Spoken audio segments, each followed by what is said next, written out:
ተመለስን እንግዲህ ያልታየ ከእንግሊዝ ፕሪሚየር ሊግ በተለይ ተጠባቂ የነበረው የለንደን ደርቢ አርሰናል ከቸልሲ ኤምሬትስ ላይ የተደረገውን የ29ኛ ሳምንት መርሃ ግብር በልዩነት አነሳን። አሁን ደግሞ በተለይ ተጠባቂ የነበረ አንድ የፍጻሜ ጨዋታ ነበር ዌምብሌይ ላይ የተደረገው የሊቨርፑልና የኒውካስል ዩናይትድ ጨዋታ ነበር። እንግዲህ ለሊቨርፑል ጥሩ ሳምንት አልነበረም ማለት እንችላለን አይደል? እንዴት ነበር አጠቃላይ ጨዋታው? ግን በኋላ ላይ ከጨዋታው በኋላ ስለ ሊቨርፑል እንመለሳለን።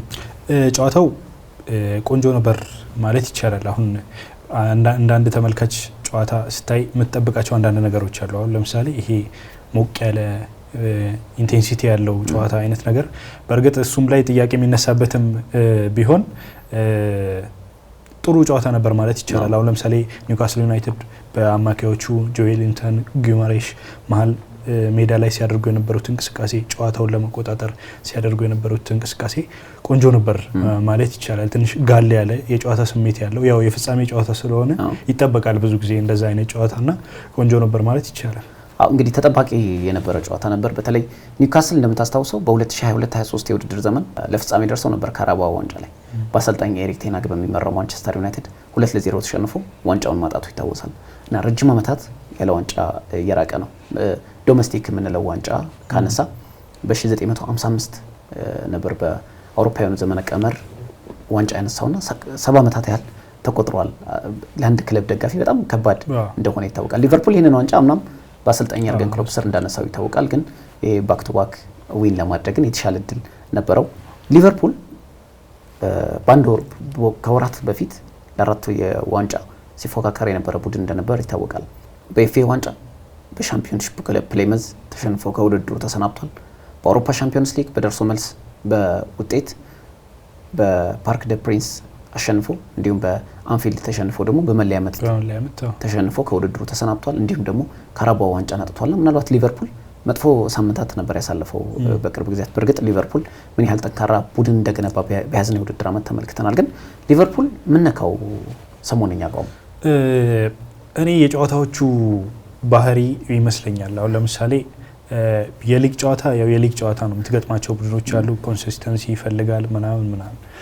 ግን ደግሞ አሁን ለምሳሌ የአውሮፓ ቻምፒዮንስ ሊግ ከፒኤስጂ ጋር ያደረጉት ጨዋታ ምናልባት አሁን የመጀመሪያው ጨዋታ ላይ በጣም ብልጫ ተወስዶባቸው ብዙ ሙከራ ተደርጎባቸው ምናምን ነበር የተጠናቀቀውና የጨዋታው ባህሪ አሁን ለምሳሌ ቻምፒዮንስ ሊግ በአውሮፓ ምናልባት ብለውታል። በአውሮፓ ምናልባት ትልቁን ክለብ ነው በአውሮፓ ቻምፒዮንስ ሊግ የገጠሙት ማለት ነውና ትላንትም ደግሞ በኒውካስልን ሲገጥሙ ኒውካስል በጣም በኢንቴንሲቲ የሚጫወት ቢያንስ በትላንቱ ጨዋታ ማለት ነው በጣም በጉልበት የሚጫወት ጫና የፈጠረ እነሱ ኒውካስል ሊቨርፑል እንዲፈልግ እንደሚፈልገው ሆኖ እንዲጫወት ያደረገው ያስገደደው ማለት ይቻላልና ምናልባት የጨዋታው ባህሪ ሊሆን ይችላል። አሁን ደግሞ መዳከም ደግሞም አለ። አሁን ለምሳሌ በጣም ተከታታይ ጨዋታዎች ተደርገዋል እና በአውሮፓ ቻምፒዮንስ ሊግ 2 ጨዋታ ተከታታይ ከዛ የሊግ ጨዋታ ተደርጓል።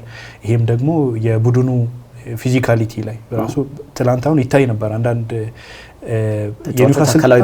የኒውካስል ተጫዋቾች የሆነ የረሃብ አለ አይደለ 70 ምናምን ዓመት ዋና ዋንጫ ካነሱ ምናምን ቆይቷል። ግን በዛው ልክ ደግሞ የሊቨርፑል ተጫዋቾች ላይ ዝለት ይታይ ነበር። ይሄ ድካም በደንብ የሚታይባቸው ነበርና ምናልባት እሱም አንዱ ተጽዕኖ ሊሆን ይችላል ከዚህ ጋር ተያይዞ። ሊቨርፑል ብዙ ምክንያቶችን ማንሳት እንችላለን ብዬ አስባለሁ። ከዚህ በፊት የሰራነው ፕሮግራም ነበረ እና ምናልባት ተመልካቾቻችንም መለስ ብለው የማየት እድሉን ካገኙ ወይ ደግሞ ዩቲዩብ ላይ ስለሚያገኙት ያንን ፕሮግራም ሰርተነው ነበር ስለ ሊቨርፑል እና ምናልባት ይሄ ነገር እንደሚመጣ ነው ኤክስፔክት አድርጌ ነበር። ያደረኩበት ምክንያት ምንድነው? ሊቨርፑል ጥሩ የውድድር ዓመትን እያሳለፈ ይገኛል። ግን ሊቨርፑል አጋዥ ተጫዋቾች ያስፈልጉታል። አመቱን ሙሉ ለአራት ውድድር የሚፎካከር ቡድን በዚህ ልክ ሊጓዝ አይችልም የሚል አቋም ነበር። ምናልባት ያግምቴ ይሰራ ይመስለኛል። ምክንያቱም በወቅቱ ምንድነው በአውሮፓ ሻምፒዮንስ ሊግ ለምታሳትፈው ቡድን ረጅም ርቀት ይጓዛል ተብሎ የታለመለት ቡድን። ምክንያቱም በአውሮፓ ሻምፒዮንስ ሊግ በሊግ ፌዝ ጨዋታዎች ላይ ያው ሊግ ፌዝ አይደለም የምንለው አዲሱ ፎርማት አንደኛ ሆኖ ነው ያለፈው በአውሮፓ ሻምፒዮንስ ሊግ። በፕሪሚየር ሊጉ ይሄው አሁን የምናየው የደረጃ አቋም ላይ ይገኛል። ኤፍኤ ዋንጫ ላይ ተሰናብቷል። ካራባኦ ዋንጫ ፋይናል ነበረበት። ግን ለዚህ ሁሉ ለመጓዝ ቢያንስ ተጫዋቾች ማስፈረም አለበት የሚል አቋም ነበር። ይሄ ፕሪሚየር ሊግ ነው። አብዛኛው ጉልበትን የምትጨርሰው ፕሪሚየር ሊግ ላይ ነው። በነገራችን ላይ ቅድም ያልከውን ሐሳብ እደግፈዋለሁ። በተለያዩ ሊጎች ላይ ስትጫወት ለምሳሌ በካራባኦ እና የእንግሊዝ ፕሪሚየር ሊግ በጣም የተለያየ ፎርማት ነው። የአውሮፓ ቻምፒዮንስ ሊግን በተመሳሳይ ልክ እንደዛ ነው። ምክንያቱም በአውሮፓ የትኛውን ቡድን እንደምትገጥም አታውቀውም። ሲመጣም የራሱን ያጫወት ዘይቤ ሁሌ ያልተጫወትከውን ቡድን ነው ይዞ የሚመጣው። በፕሪሚየር ሊግ ስትጫወት እንደውም የነ ኒውካስል አይነት የተሻለ እድል ነበረው ሊቨርፑል ለማሸነፍ። ፕሌመዝን ብንመለከት በሻምፒዮንሺፕ የሚሳተፍ ክለብ እንደሆነ ይታወቃል። ግን ሊቨርፑል እንዴት ነው በእነዚህ ተጫዋቾች አመት ሙሉ የሚዘልቀው የሚል አቋም ነበረኝ። እንደውም አንዳንድ የሊቨርፑል ደጋፊዎችም በሀሳቤ የተስማሙ አልመሰለኝም በወቅቱ። ግን ሊቨርፑል ጥሩ ነው፣ ግን የበለጠ ጥሩ መሆን አለበት ነበር። በቃ ከዚህ የተሻለ መሆን አለበት። ምክንያቱም 4 ዋንጫ የማሸነፍ እድሉ በእጁ ነበር። ለምን ብንመለከት ለምሳሌ በአውሮፓ ቻምፒዮንስ ሊግ በነገራችን ላይ ፓሪስ ሴን ጀርሜን አሁን ከፕሌይኦፍ በኋላ ለመግባት ወደ ብሬስት ጋር ነበር ጨዋታ ያደረገው እና 10-2 አሸንፎ ነበረ ጥሎ ማለፉን የተቀላቀለው። ከጥሎ ማለፉ ሩብ ፍጻሜ ለመቀላቀል ሲጠበቅ ብሬስትን አሸንፎ ነበር የመጣውና በሊግ ፌዝ ላይ በጣም ለመውደቅ ሁሉ ጫፍ ከደረሱ ክለቦች መካከል አንዱ ነበረ። ግን ከመጣ በኋላም በጥሩ ተነሳሽነት ይገኛል አሁን ቡድኑ። ሊቨርፑልም በጣም በተሻለ አቋም ላይ የሚገኘው በአውሮፓ ከሚገኙ ክለቦች አንዱ ነበር። ሪያል ማድሪድ እንደምንመለከተው በዘንድሮ የውድድር ዓመት በጣም ቤስት የምትለው ፐርፎርማንስ ላይ አይገኙም። ሌሎቹም ክለቦች ፓሪስ ሴን ጀርሜንም እንደነገርኩ በሊጉ በፍሬንች ሊግ 1 አሪፍ ላይ አቋም ላይ ነው ያለው። በሜዳውም አልተሸነፈም። የሊግ አንም በበላይነት እየመራ ይገኛል። ምናልባት በሊግ ከመጣን በአውሮፓ መድረክ ግን ሁሉም ሽንፈቶችን የቀመሱ ፓሪስ ሴን ጀርሜን ተደጋጋሚ ሽንፈት አስተናግዷል። ኤምሬትስ ላይ አርሰናል ያሸነፈውን ጨምሮ ባየር ሙኒክ እንመልከት 3 ጨዋታዎችን ተሸንፏል በሊግ ጨዋታዎች ላይ በሊግ ፌዝ ጨዋታዎች ላይ። እንዲሁም ደግሞ ሪያል ማድሪድም 3 ጨዋታዎች ተሸንፎ አጣብቂኝ ውስጥ ገብቶ ማንቸስተር ሲቲን አሸንፎ ነው የመጣው። ሊቨርፑል 7ቱንም ጨዋታዎች አሸንፎ ነው የመጣው። የመጨረሻው ጨዋታ ብቻ በፒኤስቪ አይንዶቨን የተሸነፈበት ጨዋታ ነበረ ፊሊፕስ ስታዲየም ላይ ወደ ኔዘርላንድ አቅንቶ ማለት ነውና ምናልባት ሊቨርፑል አንደኛው ስህተት መስሎ የሚሰማኝ በውድድር ዓመቱ ማንም ተጫዋች አላስፈረም። ያ እንደ ሊቨርፑል አመራሮች የምደግፈው ሀሳብ አለ። ለምሳሌ አሰልጣኝ አርነ ስሎት ወደ ፕሪሚየር ሊግ የመጡት ለመጀመሪያ ጊዜ። ስለዚህ ብዙ ብር ኢንቨስት አድርጋ የክለቡ ውጤት ካልሰራ ኪሳራ ነው ለሊቨርፑል። አሁን ደግሞ ከፋይናንስ ጋር ተያይዞ ክለቦች ምን ያህል ስጋት ውስጥ እንዳሉ ይታወቃል። ስለዚህ አሰልጣኙን እንየው ወደ ማለት የገቡ እንደሆነ ያስታውቅ ነበር።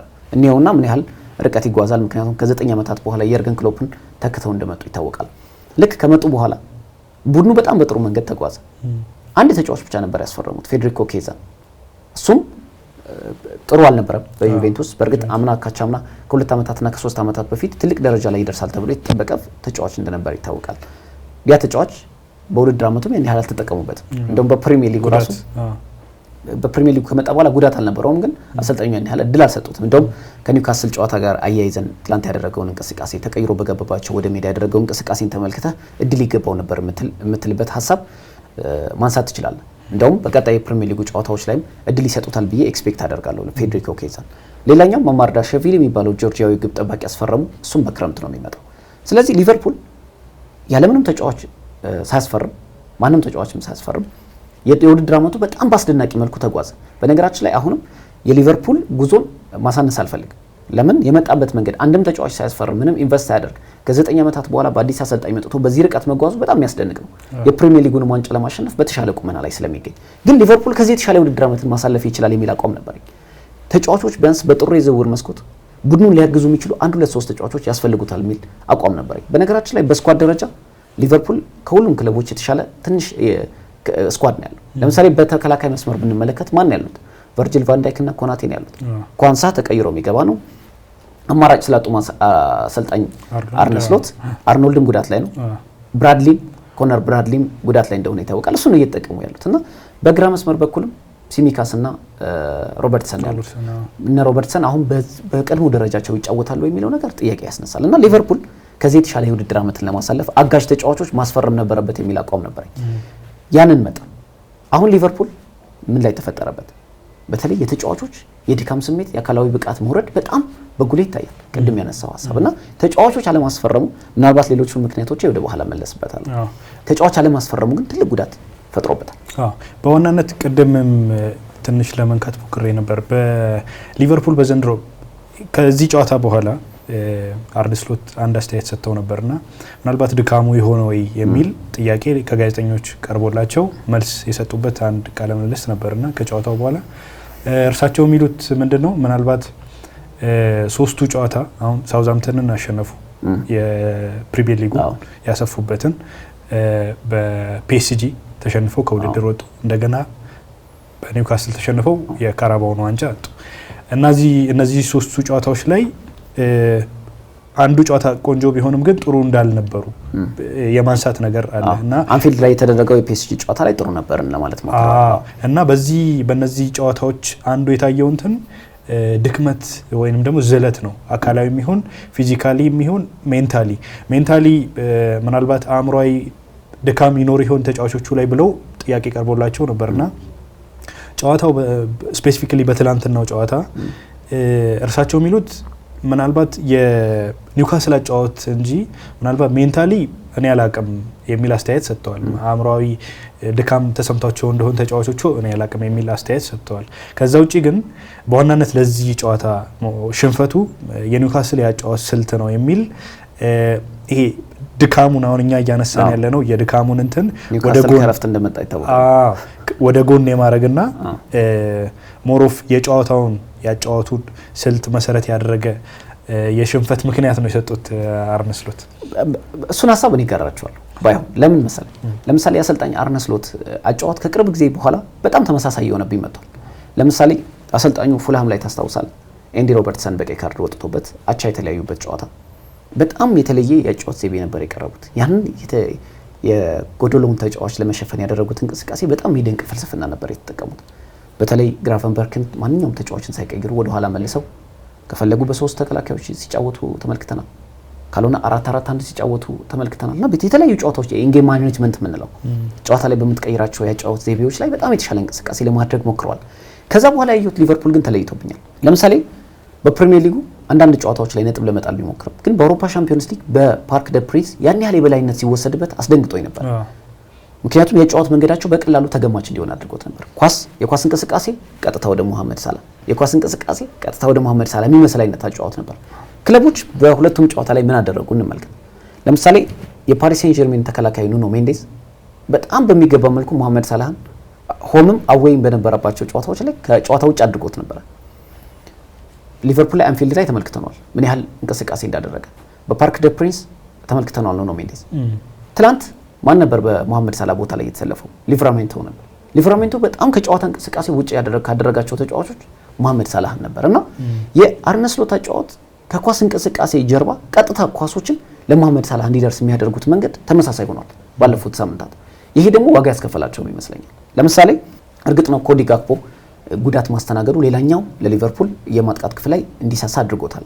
ሳላህ በውድድር ዓመቱ ምን ያህል ድንቅ የውድድር ዓመት እንዳሳለፈ መዘንጋት የለብንም። ነገር ግን የሉዊስ ዲያዝ እና የኮዲ ጋክፖ ጥሩ ጥምረት ሳላህ ጥሩ በማይሆኑበት ወቅት በቡድን ውስጥ ምን ያህል ያገዙት እንደነበረ የተመለከትንበት አጋጣሚ እንደነበር ይታወቃል። አልታየና ምናልባት መሐመድ ሳላህ ላይ ፎከስ ማድረጉ ብቻ ቡድኑ ትልቅ ዋጋ አስከፍሎታል ብዬ አምናለሁ። አሁን ጥያቄው መሐመድ ሳላህ በዘንድሮ የውድድር ዓመት ይህን ያክል ድንቅ ጊዜን ያሳለፈው መሐመድ ሳላህ 54 የግብ ተሳትፎችን አድርጓል በውድድር ዓመቱ። የባለን ዶር እጩ መሆን ይችላል። በእርግጥ ግን የማሸነፍ እድል አለው ከዚህ በኋላ? ከባድ ጥያቄ ነው። ምናልባት ያው ከአውሮፓ ቻምፒዮንስ ሊግ መሰናበታቸውንም አንዱ እንደ ክራይቴሪያ የሚቀመጠው አለ አይደለም የግል ስኬት ብቻ ጋራንቲ አይሆንም። ለእንዲህ አይነት እንትን የቡድን ስኬትም ያስፈልጋልና ምናልባት ከአውሮፓ ቻምፒዮንስ ሊግም ተሰናብተዋል። ምናልባት በየትኛው መለኪያ የዶሜስቲክ ውድድር የምንለው የፕሪሚየር ሊጉን የሚያሸንፍም ቢሆን አሁን ለምሳሌ ኪሊያን ምባፔ ለምሳሌ በሪያል ማድሪድ አሁን ለምሳሌ ማድሪድ የአውሮፓ ቻምፒዮንስ ሊግ ላይ አለ በሪከርድ ሰብሯል። ባለፈው የሮናልዶ ናዛሪዮን በአንድ የውድድር ዓመት በመጣበት የውድድር ዓመት 31 ግብ በማስቆጠር ሮናልዶ ናዛሪዮ ከዚህ ቀደም አይ ቲንክ ያስቆጠራቸው ግቦች 30 ነበሩ መሰለኝ የግብ ተሳትፎ። ምባፔ ደግሞ በላሊጋው 20 ጎሎች በማስቆጠር እና አይ ቲንክ የሱንም ሪከርድ የሰበረ ይመስለኛል። ጥሩ እንቅስቃሴ ነው ከሆነ ጊዜ በኋላ እሱም ጥሩ እንቅስቃሴ እያደረገ ነው። በአውሮፓ ቻምፒዮንስ ሊግ አለ። አንዳንድ ተጫዋቾችን ልታነሳ ትችላለህ። ሃሪኬንን ማንሳት ሃሪኬን አለ፣ ራፊኒያን ማንሳት ትችላለህ። እነሱም አሉ። ግን ደግሞ ብዙ ጊዜ የተለመደም አይደለም። በእንግሊዝ ፕሪሚየር ሊግ ከባድ ሊግ ነው በእርግጥ ግን የሆም ብቻ ይሄ የሊጉ ማሸነፍ በጣም ከባድ ነው። ባያዝ ይሁን አይሁን አላቅም ግን ትንሽ አስቸጋሪ ይመስለኛል። የትኛውን ፓራሜትሮች ወስዶ በእርግጥ ያው ይሄ የባለንዶር የሽልማት ብዙ ጥያቄዎች ቢነሱበት ነው። በእርግጥ ግን የትኛው ፓራሜትር እንደሆነ ትንሽ ሚይዝ ይመስለኛል እኔ። ምክንያቱም ቢያንስ የቤት ውስጥ የእንግሊዝ የቤት ውስጥ ውድድሮች እንደምንላቸው ኤፍኤ ካፕ እና ካራባኦ ያን ያህል ቫልዩ ባይኖራቸውም ግን አዲሽናል ግብአት ግን የሆኑት ነበር ለሞሐመድ ሳላ ብዬ አስባለሁ። በአውሮፓ ሻምፒዮንስ ሊግ ያው በተለይ ይጠበቅበት ነበር። አሁን አንዳንድ ሰዎች ያነሳሉ ሞሐመድ ሳላ በወሳኝ ሰዓት ለቡድኑ አይደርስም የሚል ጥያቄ ብዙ ሰዎች ያነሳሉ። በእርግጥ በአብዛኛው መልኩ ባልስማማም ጥቂት የምስማማባቸው ግን ሀሳቦች አሉ። ለምሳሌ ሳላ ራሱን በአውሮፓ መድረክ ማሳየት ነበረበት ብዬ አስባለሁ። ለምሳሌ በዘንድሮ የውድድር ዓመት በአውሮፓ ሻምፒዮንስ ሊግ ትልቁ ግብ አስቆጣሪ በሊቨርፑል በኩል 3 ተጫዋቾች ናቸው። ጋክፖ፣ ዲያዝ እና ሳላ 3 ጎሎችን አስቆጥረዋል። በአውሮፓ ሻምፒዮንስ ሊግ ላይ ያደረገው እንቅስቃሴ ግን ሳላህን በጣም ይጎዳው ይመስለኛል። ለምሳሌ ማሸነፍ እንኳን ልትበለጥ ትችላለህ። በአንድ ተጫዋች ልዩነት ብቻ ቡድን ማሸነፍ ሊከብድ ይችላል። ምክንያቱም በሊቨርፑል አንፊልድ ላይ በተደረገው ጨዋታ እንጂ በፓርክ ደስ ፕሪንስ በተደረገው ጨዋታ ሙሉ በሙሉ የበላይነት ተወስዶባቸዋል። ግን ምናልባት ሳላህ ራሱን የሚያሳይበት እድል ግን ነበረው ብዬ አስባለሁ። በሁለቱም ጨዋታዎች ላይ ያንን አልተመለከትንም። እንዲሁም ደግሞ በትላንቱ ፍጻሜ ጨዋታ ላይ ያንን አልተመለከትንም እና ምን ያህል ጫና ሊፈጥርበት ይችላል አላውቅም። ምክንያቱም የውድድር ዓመቱ የመጨረሻው እንደሆነ ይታወቃል። እስካሁን ድረስ ውሉን ስላላራዘመ ውሉን የሚያራዝም ከሆነ በቀጣይ ወራት የምንመለከተው ይሆናል። እስካሁን ግን ውሉን አለማራዘሙ ራሱ ሌላ ጫና ነው ለሊቨርፑል እና ምናልባት ሞሐመድ ሳላህ ያሳለፈው የውድድር ዓመት መዘንጋት ባይኖርብንም ምናልባት ባለንዶር የማሸነፍ ትልቅ እድል አለው ብዬ ግን ግምት ከሰጧቸው ተጫዋቾች መካከል አንዱ ነበርና ከሁሉም ውድድሮች ተሰናብተው በፕሪሚየር ሊጉ ብቻ መቆየቱ ምን ያህል ለማሸነፍ እድል ይኖረዋል የሚለው ነገር ትልቅ ጥያቄ ይጭራል። ምክንያቱም እንዳልከው ከዚህ በፊት በፕሪሚየር ሊጉም ለምሳሌ ክርስቲያኖ ሮናልዶ የባለንዶር ዋንጫን ሲያሸንፍ የመጨረሻው የፕሪሚየር ሊግ ተጫዋች ነው በነገራችን ላይ ባለንዶር ያሸነፈና ሲያሸንፍ በወቅቱ የአውሮፓ ሻምፒዮንስ ሊግን ፕሪሚየር ሊግን አንስቶ በወቅቱ ደግሞ የደመቀ የእግር ኳስ ህይወትን በእንግሊዝ ያሳለፈበት ጊዜ ወቅት እንደነበር ይታወሳልና ምናልባት ሞሐመድ ሳላህ ያንን እድል የመከነበት ይመስለኛል ከሌሎቹ ተጫዋቾች አንጻር። በእርግጥ በአውሮፓ ሻምፒዮንስ ሊግ የሚደረጉት ጉዞ ወሳኝነት አላቸው። ለምሳሌ ያን ያህል ተጽዕኖ ፈጣሪ የሌለው ክለብ ዋንጫውን ቢያነሳ ከዛ በኋላ የምትመጣው በቁጥራዊ መረጃዎች ሊሆን ይችላል። ለምሳሌ የሪያል ማድሪድ ተጫዋቾች ዋንጫውን ካላገኙ፣ የባየር ሙኒክ ተጫዋቾች ዋንጫውን ካላገኙ፣ ምክንያቱም ሃሪኬን መዘንጋት ስለሌለብን ማለት ነው። በአውሮፓ መድረክም 10 ጎሎችን አስቆጥሯል ዘንድሮ ውድድር ዓመት። በሊግ ውድድሮች በቡንደስሊጋ ደግሞ አስደናቂ ውድድር ዓመትን እያሳለፈ ይገኛል። ራፊኒያን ተመልከተው በአውሮፓ መድረክም በላሊጋው ድንቅ የውድድር ዓመትን እያሳለፈ ይገኛል። ምናልባት ከነዚህ ክለቦች ውጭ አዲስ የአውሮፓ ሻምፒዮን ምንመለከት ከሆነ የነ ሞሐመድ ሳላህ እድልም በዛ ልክ ይሰፋል የሚል እምነት አለኝና ምክንያቱም በእነዚህ ውስጥ ግን ዋንጫውን ማግኘት የሚችሉ ከሆነ ግን በሊግ ውድድሮች ላይም ድንቅ ጊዜን እያሳለፉ ስለሚገኙ ምናልባት አሸናፊዎቹ እነሱ ሊሆኑ ይችላሉ ብዬ አስባለሁ። ሊቨርፑል አሁን ቀሪ ጨዋታዎች 8 ጨዋታዎች ይቀሩታል። 12 ነጥብ ልዩነት እየመራ ይገኛልና እስኪ የሊቨርፑል ቀጣይ የፕሪሚየር ሊግ የዋንጫ የማረጋገጥ እድል ምን ያህል ነው የሚለውን እናንሳ። ቅድም በተወሰነ መልኩ የቀሩትን ጨዋታዎች አንስተን ነበር። አይ ቲንክ ዘንድሮ ሊቨርፑል ሁለተኛ ደረጃ ላይ ያለው አርሰናል ምን አይነት አቋም ላይ ነው ወይም ምን አይነት ደረጃ ላይ ነው የሚለውን ወሳኝ ነገር ነው። ለምሳሌ ባለፉት አመታት ማንቸስተር ሲቲ ከሁለተኛ ደረጃ ላይ እያለ ይፈሩ ነበር አይደል? የሊቨርፑል አድናቂዎች፣ ደጋፊዎች ይፈሩ ነበር። ምክንያቱም ማንቸስተር ሲቲ ተከታታይ 10 ጨዋታ 8 ጨዋታ ላይ ያሸንፍ ይችላል፣ አርሰናል ያንን የሚያደርግ ነው ወይ የሚል ደግሞ ጥያቄ ሌጂቲሜት ነው። ጥያቄ ልታነሳ ትችላለህ እንደዛ። እና ሊቨርፑል ሰሞኑን የታዩት አቋሞች ወይም ደግሞ ድካሞች ወቅቱን መሰረት ያደረገ ሊሆን ይችላል። ያው ብዙ ጨዋታ ስላደረገ አሁን የኢንተርናሽናል ጨዋታ አለ፣ 2 ጨዋታዎችን ያደርጋሉ። ከዛ በኋላ ተመልሰው ይመጣሉ ተጫዋቾች። ምናልባት ሲመለስ በመርሲሳይድ ደርቢ አንፊልድ ላይ ነው የሚጫወተው። መርሲሳይድ ደርቢ ኤቨርተንን ይገጥማል። እሱ ጨዋታ ከባድ ነው። አሁን ባለፈው ምን አይነት ጨዋታ እንደነበር አይተናል። ምናልባት ግን ቢያንስ በቁጥራዊ ደረጃ በሂሳባዊ ስሌት አርሰናል እድል እስካለው ድረስ፣ ነገር ግን ሊቨርፑል የሚቀጥሉትን 4-5 ጨዋታዎች በሚገባ ጨዋታዎቹ ተቆጣጥሮ ያው አሁን አማራጭ የለውም። ቅድም ያልካቸው አሁን ነገሮች ለምሳሌ ድካም አይኖርም። አሁን ምናልባት ከዚህ በኋላ በሌሎች ውድድሮች ምን የለባቸው የሌሎች ውድድሮች የለም። ምናልባት ቼልሲ ኮንፈረንስ ሊግ ሊጫወት ይችላል፣ ልታነሳት ይችላል። አሁን ለምሳሌ ለአውሮፓ ቻምፒዮንስ ሊግ ተሳትፎ ማለት ነውና ሊቨርፑል አሁን እንደዛ የለምና የቀረው አንድና ብቸኛ እንትን ፕሪሚየር ሊግና ፕሪሚየር ሊግ ነውና አይ ቲንክ ወደ ኋላ የሚሉ አይመስለኝም ተጫዋቾቹም፣ ምክንያቱም የቀረቸው አንድ እንጥፍጣፊ እንትን እሷ ስለሆነች ማለት ነው። አሁን ሊቨርፑል ዋንጫውን ለማረጋገጥ 4 ጨዋታዎችን ማሸነፍ በቂው ነው። ከዛ በኋላ አንድ ጨዋታ ድሮ ካደረገ ዋንጫውን ማሸነፉ ያረጋግጣል። ገና ቀሪ ጨዋታዎች እየቀሩት አሁን ኢንተርናሽናል ብሬክ አለ። አሁን ትልቁ እኔ እንደውም ስጋቴ የሊቨርፑል ተጫዋቾች ስኳዱ ቅድም ብያለሁ ሊቨርፑል በዚህ ጠባብ ስኳድ እዚህ ደረጃ ላይ መድረሱ እኔ በጣም ያስደንቀኛል። ምክንያቱም ማንቸስተር ሲቲን ተመልከተው፣ ቸልሲን ተመልከተው፣ አርሰናልም ጉዳት አጋጠመው። በተለይ በርካታ ጉዳቶች ካጋጠሙት አርሰናል ከ27 በላይ ጉዳቶች የተመዘገቡበት አርሰናል ሆነ እንጂ አርሰናል ስኳዱ ጥሩ ነበር እስከ ጉዳቱ ካጋጠመው በኋላ ነው ስኳድ እንደሌለ የታወቀው። ሊቨርፑል ግን በስኳድም ደረጃ ጠባብ ነው። ተጫዋቾች ቢጎዱበት ደግሞ አደጋ ነው። ለምሳሌ አሁን ኢንተርናሽናል ብሬክ አለ፣ ሁሉም ተጫዋቾች ይሄዳሉ። በዚህ አጋጣሚ ግብጽ ከኢትዮጵያ ጋር ይጫወታሉ። ሙሐመድ ሰላም ጥሪ ከተደረገላቸው ተጫዋቾች መካከል ለግብጽ ብሔራዊ ቡድን አንዱ ነውና አሁን የሊቨርፑል ተጫዋቾች ጉዳት ካላጋጠማቸው በስተቀር በጣም ዘና ብለው ዋንጫውን ለማሸነፍ ትልቅ እድል ያላቸው ይመስለኛል። ምክንያቱም የነጥብ ልዩነቱን ተመልከት። 8 የፕሪሚየር ሊግ መርሃ ግብር ነው የቀሩት። ከዚህ በኋላ ቀሪ ጨዋታዎች የሉም። አርሰናልም ቀሪውን ጨዋታ በትናንትናው ዕለት ማድረጉ ይታወቃል። የነበረው የ15 ነጥብ ልዩነት ወደ 12 አጥቦታል። ስለዚህ ሊቨርፑል ከዚህ በኋላ አንድ ውድድር ብቻ ነው የሚጠብቀው፣ የእንግሊዝ ፕሪሚየር ሊግ። ለማሸነፍም በተሻለ ቁመና ላይ ይገኛል። የፕሪሚየር ሊግ ጉዞም አስደናቂ ነው። የሊቨርፑል በውድድር ዓመቱ ሽንፈትን ያስተናገደው አንድ ጊዜ ብቻ ነው፣ ኖቲንግሃም ፎረስት አንፊልድ ላይ ያሸነፈው ጨዋታ ብቻና ምናልባት ሊቨርፑል አሁን ትልቅ ሰፊ እድል አለው። ብቻ ሊቨርፑል የተጫዋቾች ጉዳት እንዳያጋጥመው እንደውም እላለሁ አንዳንድ ተጫዋቾች አሁን መላክ አለበት ብዬ አላስብም። ለምሳሌ ክለቦች በወሳኝ ሰዓት ላይ ተጫዋቾቻቸው ዲስኮምፎርት ተሰምቶታል ወይ ምቾት እየተሰማው አይደለም ብለው ያስቀሯቸዋልና ሊቨርፑልም ይህንን መጠቀም አለበት ብዬ አስባለሁ። ምክንያቱም የውድድር ዓመቱ ላይ በርካታ ጨዋታዎችን ተሰልፈው ተጫውተዋል።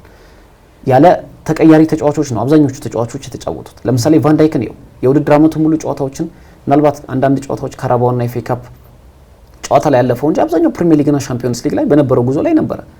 ሙሐመድ ሰላህን ተመልከቱ እና አብዛኞቹ ተጫዋቾች በድካም ላይ ያሉ ናቸው። ይሄን ተጨምሮበት በኢንተርናሽናል ብሬክ ወቅት በሚደረጉት የዓለም አቀፍ ጨዋታዎች የሀገራት ጨዋታዎች ላይ ጉዳት ያስተናግዳሉ።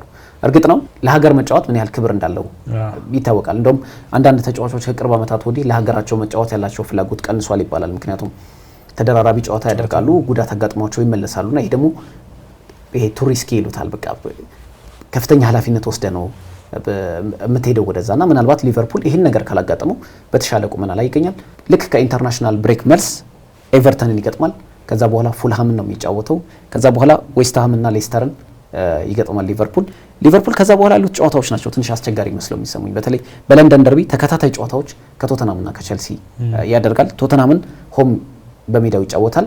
ቸልሲን ደግሞ ከሜዳው ውጭ አቅንቶ በስታንፎርድ ብሪጅ ነው የሚገጥመው። ይሄ ከባድ ጨዋታ ይመስላል። በቀጣይ አርሰናልን ነው የሚገጥመው። ይሄ ምናልባት ሊቨርፑል ዋንጫውን አረጋግጦ ሊገናኙበት የሚችልበት እድል ሰፊ ነው።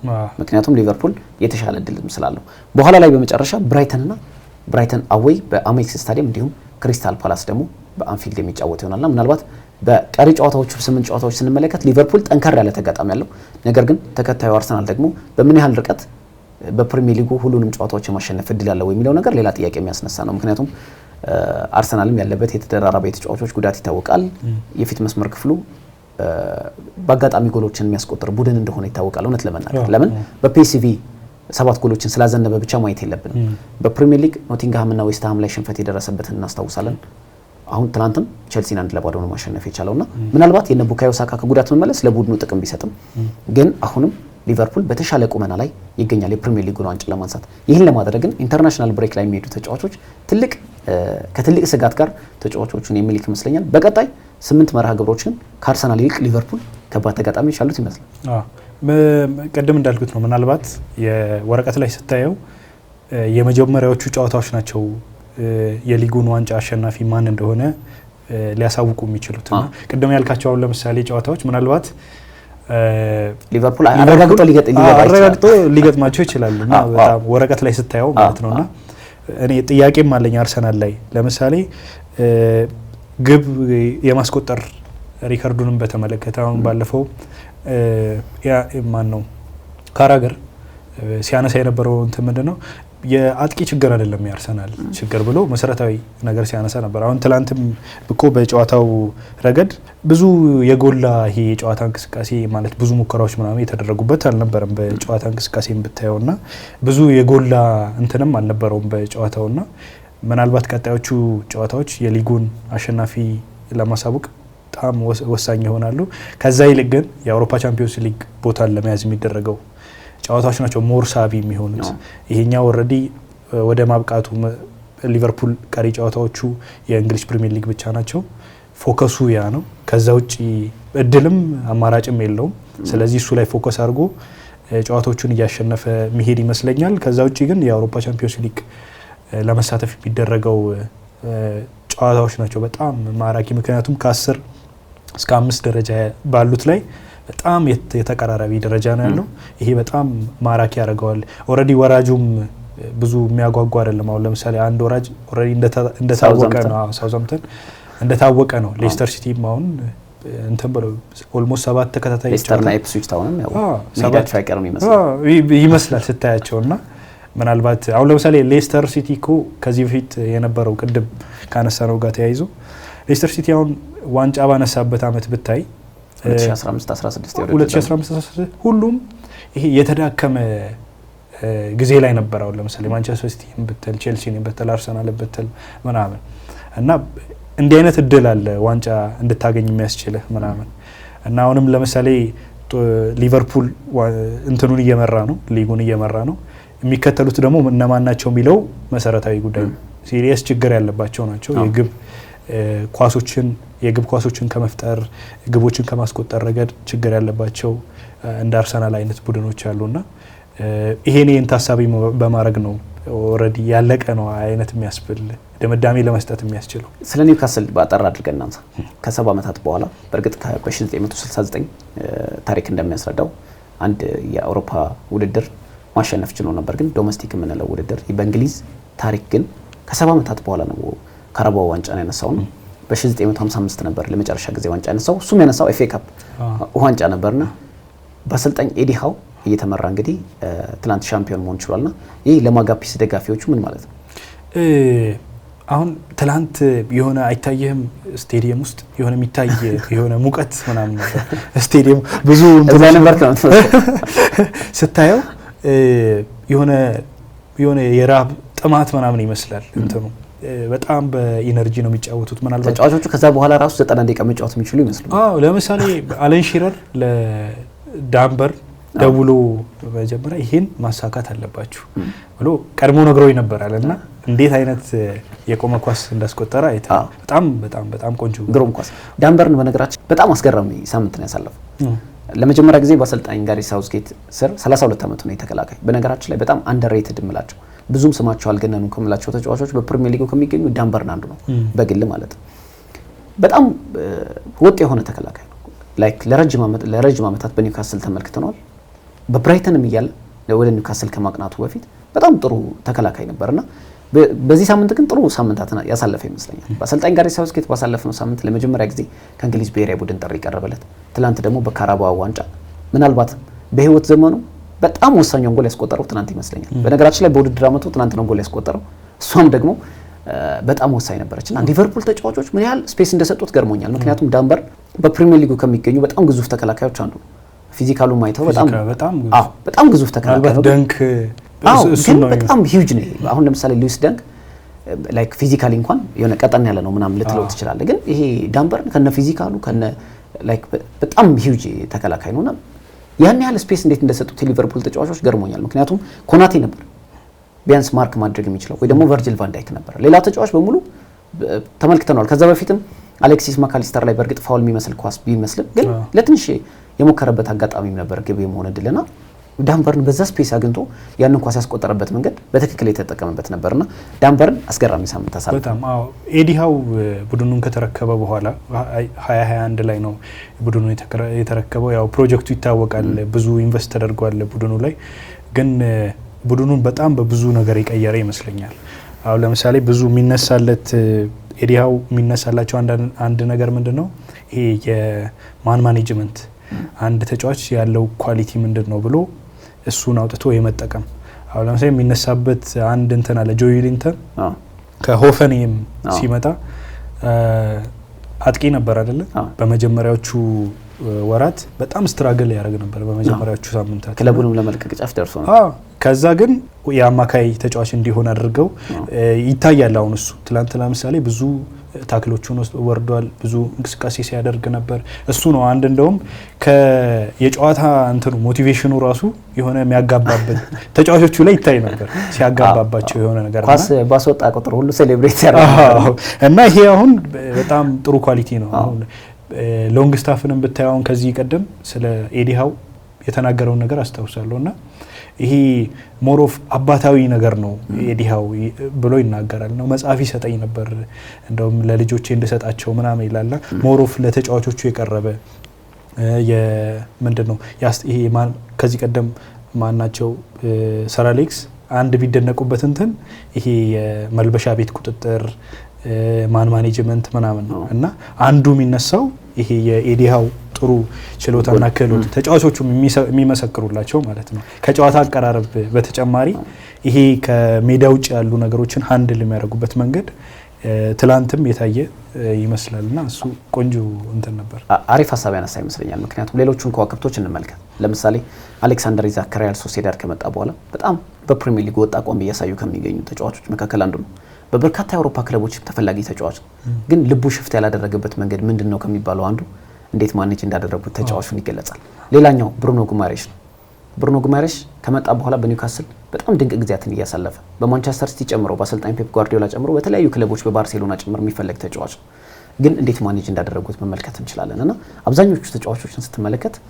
ያሰልጣኙ ተጽዕኖ ምን ያህል ድረስ እንደሆነ ተመልክተናል በነገራችን ላይ ያሰልጣኙ ከዚህ በፊት ቦርነመዝን በሚመሩበት ጊዜ ምን ያህል ጠንካራ ቡድን እንደገነቡ ይታወቃል ኒውካስል በአውሮፓ ሻምፒዮንስ ሊግ ተሳታፊ እንዲሆን አድርገውት እንደነበር ይታወቃል አሰልጣኝ ኤዲሃው አሁን ደግሞ ከ70 ዓመታት በኋላ ሻምፒዮን አድርገውታል መቼም ካራባኦ ዋንጫ ለምሳሌ ለተላላቆቹ ክለቦች ትንሽ ዋንጫ ሊሆን ይችላል ግን ለንደን ኒውካስል አይነት በሴንት ጄምስ ፓርክ ሜዳውን ሊያፈርሱ ከሚደርሱ ደጋፊዎች ታጅቦ የሚጫወተው የማጋፒስ ደጋፊዎችን ምን ያህል ትርጉም እንደሚኖረው ግን የትላንቱ ጨዋታ ብቻ መመልከት በቂ ነበር ብዬ አስባለሁና አብዛኞቹ ደጋፊዎች በተለይ ጨዋታው ለመጠናቀቅ በተቃረበበት ጊዜ ሲያለቅሱ እንመለከት ነበር የኒውካስል ደጋፊዎችና ሌላኛው አንድ ምናልባት የስራ ላቅም ላይክ ለወደፊቱ በክረምቱ የምንመለከት ይሆናል ግን ይሄን ዋንጫ ማንሳት ሌሎቹን ተጫዋቾች እንዳይለቁ ሊያደርግ ይችላል የሚል አንድ ጥያቄ በግል ፈጥሮብኛል ለምሳሌ አሌክሳንደር ኢዛክ የመውጣት እድል አለው እየተባለ ይገኛል በመጪው ክረምት ብሩኖ ጉማሬሽ በተመሳሳይ የመውጣት እድል አለውና ምናልባት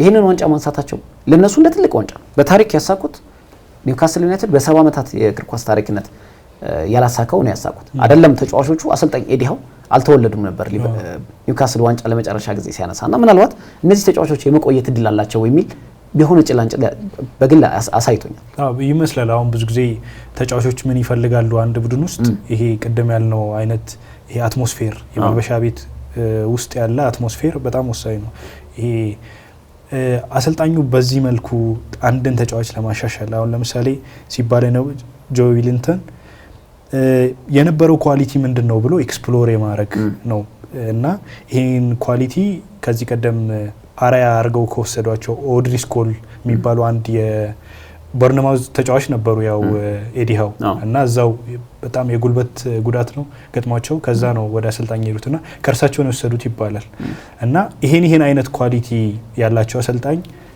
በዋንጫ ያያጀቡ ያሉ ጉዟቸውን አሰልጣኝ ያው ይሄ በጣም ያሸበረቀ አይነትም ባይሆን ግን ደግሞ እንዲህ አይነት ዋንጫዎችን እያነሱ እና ተጫዋች ለምን አይመጣም እንዲህ አይነት ቡድን እኮ ሊመጣ ይችላል ሌላ ዋንጫ ለማሸነፍ ትፈልጋለህ እንዲያስቡ ያደርጋቸዋል ለምሳሌ ሁለቱም አሌክሳንደር ኢዛክም ከጨዋታው በፊት የሰጠውን አስተያየት እየተመለከትኩ ነበርና እኔ የምፈልገው ከማጋፒስ ደጋፊዎች ጋር ዋንጫ ማሳካት ነው ብሩኖ ጉማሬሽ አምበል ተደርጓል ከዚህ በፊት ኬራን ትሪፐር እንደነበር ይታወቃል ግን በተለይ ከአቋም ጋር በተያያዘ በእርግጥ ኬራን ትሪፐር ትናንት ያሳየው ብቃት ምን ያህል ባለልምድ ተጫዋች እንደሚያስፈልግ አንድ ቡድን ውስጥ የተመለከትንበት ነበርና ሉዊስ ዲያዝን ያቆመበት መንገድ እጅግ አስደናቂ ነበር ብሩኖ ጉማሬሽ ዋንጫ አሳክቷል ከ70 ዓመታት በኋላ ይሄንን አሳክቻለሁ ብሏልና ምናልባት ያንተንም ሐሳብ ጋራለሁ ይሄ ቡድን በአውሮፓ ሻምፒዮንስ ሊግ የመሳተፍ እድል የሚኖረው ከሆነ ዋይናት ሌሎች ዋንጫዎችን ለማሸነፍ ምንም አይነት ነገር ሊያግደው ይችላል ሌስተር ሲቲ ኮ ዋንጫ አሸንፏል ተብሎ አልተጠበቀም በ2015-16 ካሸነፈ በኋላ ግን አብዛኞቹ ከዋክብቶች ቡድኑን ጥለው ሄደዋል በቃ ማሳካት ያለብን አሳክተናል ብለው እንደነ ሪያድ ማህሬዝ ንጎሎ ካንቴ